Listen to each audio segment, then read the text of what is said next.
Shall I begin? Yes, please. Thank you. Okay. Something for the oncoming holiday of Purim. Rough translation would be, form your plot, it will fail, for Hashem is with us. Utsu etzu betufar, davru davar velo yakum. Utsu etzu betufar, davru davar velo yakum, ki imanu keil. Utsu etzu betufar, davru davar velo yakum, ki imanu keil. Utsu etzu betufar, davru davar velo yakum. Utsu etzu betufar, davru davar velo yakum, ki imanu keil. Utsu etzu betufar, davru davar velo yakum, ki imanu keil. And of course, if Reb Shlomo is here, Rabbi Karlbach, he would start the same basic idea from a different tack. Allah la tira mi pachatisam unishat resham kitovoy. Allah la tira mi pachatisam unishat resham kitovoy. Utsu etu par dabru etu bar velo yakum. Hey manu, hey manu, hey manu, hey. Utsu etzu betufar, dabru etu bar velo yakum. Hey manu, hey manu, hey manu, hey. Da da da da da da da da da da. Allah da da da da da da da da da da. Utsu etzu betufar, dabru etzu bar velo yakum. Hey manu, hey manu, hey manu, hey. Utsu etzu betufar, dabru etzu bar velo yakum. Hey manu, hey manu, hey manu,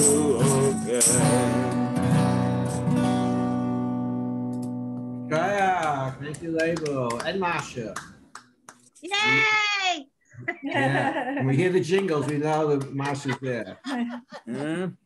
By the way, I don't know if you want to talk to us, Sid, but many of us know that this Pasha this week, and we read in Shul in its entirety this morning, Pashas Mishpatim, is the official anniversary of Torah Or as being formed as Torah Or. There were private minyanim that went on beforehand, but not only from those who are online tonight, but in general from our membership, one of our most veteran members and a hardworking member for the shul, Sid Paris. So on this anniversary, let's say Shabbos, I want to acknowledge Sid Paris. You can unmute yourself, Sid, and say hi if you want. Yashikayak, Sid. Yashikayak. Okay, Havdallah.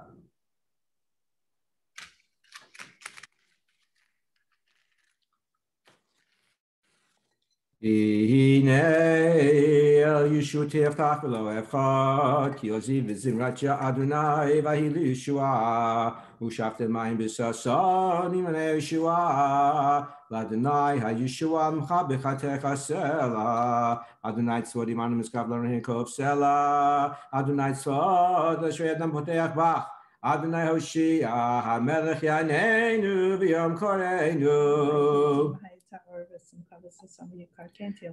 La'ayudim hayeta ora v'simcha v'sasavika kenti elanu kos Yeshua tesal v'shem Adonai ekra savrei manan rabbanan rabotai Baruch atah Adonai Eloheinu melech ha'olam borei pri hagafen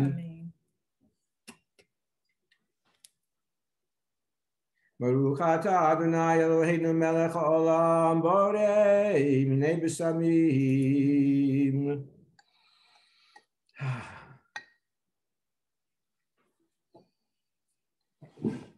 Baruch atah Adonai Eloheinu melech haolam borei me'orei ha'eish.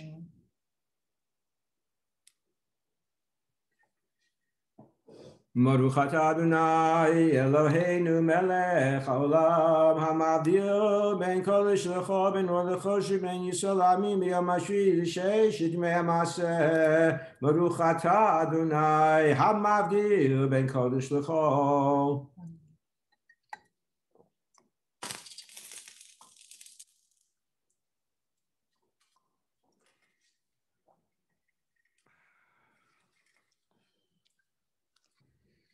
Shavua Tov again. Shavua Tov to all of you. Thank you. So, our story tonight has an interesting end and an interesting beginning. And I don't mean to startle anybody or make you worried, although it probably wouldn't be an imminent issue for most of us. But I guess at the same time, there may be just some heads up involved here as well. But on one day, an older gentleman entered a Rav's study, and he seemed to have a heavy agenda on his mind. And he explained to the rabbi that his professional life, at least for 20 years, most recently, that he was a taxi cab driver. And he confessed to the rabbi. I use that word loosely, but I didn't mean it as a professional term per se. But he shared with the rabbi that while currently he is about tshuva and is enjoying the beauty of Torah life, is that every single day of the 20 years he worked as a taxi cab driver, he was dishonest. That he would start the meter before the person got into the cab, that he would press one of those buttons that created a different fare level because of the time of day or luggage. At times, he even adjusted his meter that it would run faster than the actual time on the clock. And just over those years, every day he said he did one or more of those things or others in order to add to his profit. And he regrets them. He regrets now doing all of that. He wants to do tshuva, but it's not possible for him to find the people that he cheated. He doesn't know who they are. He doesn't have a record. And on top of that, he's retired now. He's not driving a cab anymore. So even if one of the options might have been to give discounted fares now to make up for what he was doing, he doesn't have that at his ability. And so he asked it appears that it was Rabbi Silverstein, although it's not so clear actually the way it's written up. What can he actually do to do tshuva for that theft of money from his many, many passengers over the years? And he was advised, the advice recorded in the Shulchan Aruch. The Shulchan Aruch has provisions for something like this, is that a person who has stolen from people, but is not able to find those people, should use the money for tzorchei rabim, somehow to use it for various projects that would benefit multiple people in society, and as part of society, not as private individuals, but things that would be open for other people to make use of. Some of the early examples in history might even be to help pave a road, or to dig a well that people could use. and I'll use Rav Silverstein's name here because it appears that way, even though it's not so specific.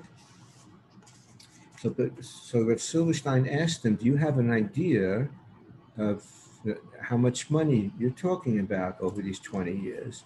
And he said he's actually thought about it, and he thinks that he probably needs to compensate 50,000 shekels. Not a small sum of money. And Rav Silverstein mentioned to him, there's actually a new shul based medrash that it is completing its building in this town. And I was told actually just recently they're looking for a benefactor to buy the svarim for the base medrash, and they actually mentioned to me that they would need approximately 50,000 shekel to stock the base medrash library with the svarim that they would like to acquire. And this former taxi cab driver and now Baal Shuva was thrilled. He said, "That sounds great." And he meets with the gabbai of the base medrash, and he writes him a check for the 50,000 shekel, and they go ahead and they buy the svarim, and it's a beautiful base medrash, for which one day this benefactor was invited. I mean, was always invited, but encouraged, to come and to take a look. And when he walked into the building, he was actually aghast because there was a very prominent sign posted acknowledging that he was the benefactor. And he had specifically told the gabbai that he didn't want any public recognition.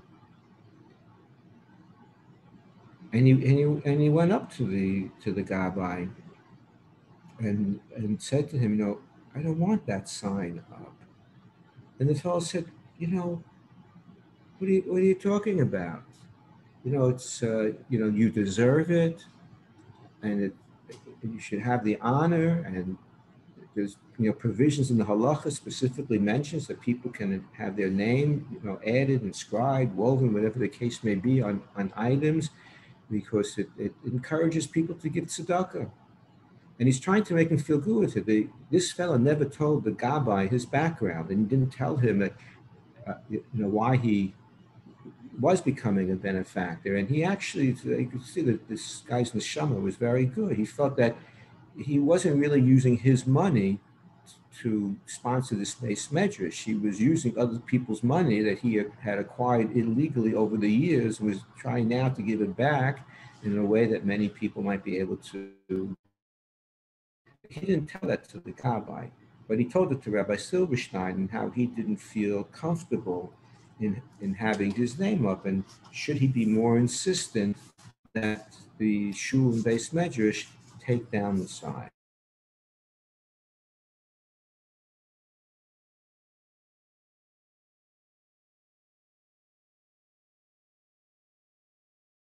Reasons for that is that, number one, not everybody in his situation would look for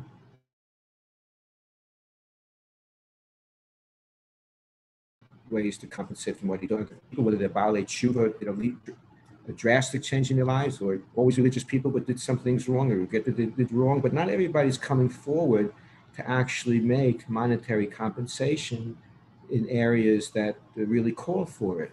So the fact that this fellow committed himself and gave the money like all up front, like no shenanigans, no paying out, over the years and stretching it, he gave him the full sum of money right away, that Rabbi Silverstein said that that's an amazing thing and that deserves recognition. And that, number two, learning from our new Pasha, actually from Pasha's Truma, is where people donate a lot to the Mishkan, is that when the heart is in the right place, that is also something. Kol asher yidvenu libo, when you're giving because you really want to give the money, it is also something to be acknowledged. So the fellow was in a good place. He had changed his life around, had his avenue to actually compensate for money that he realized he acquired illegally and regretted, and helped to benefit the community with having a beautiful library of Torah volumes. May we all continue to do mitzvahs and to help impact in a positive way on the lives of others. A good Davach with the beginning Amen.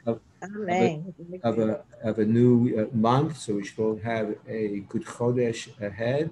It's Mishenichnas Ad Ma'abu B'Simcha. We should all be able to look forward to news and experiences of Simcha, and especially things that we can share and enjoy with one another. Again, Label. Yeah. Yeah, Label, thank you. Let's party. Okay, everybody over to Sarah Katuna. No, I take that back. No, it's okay. You can come.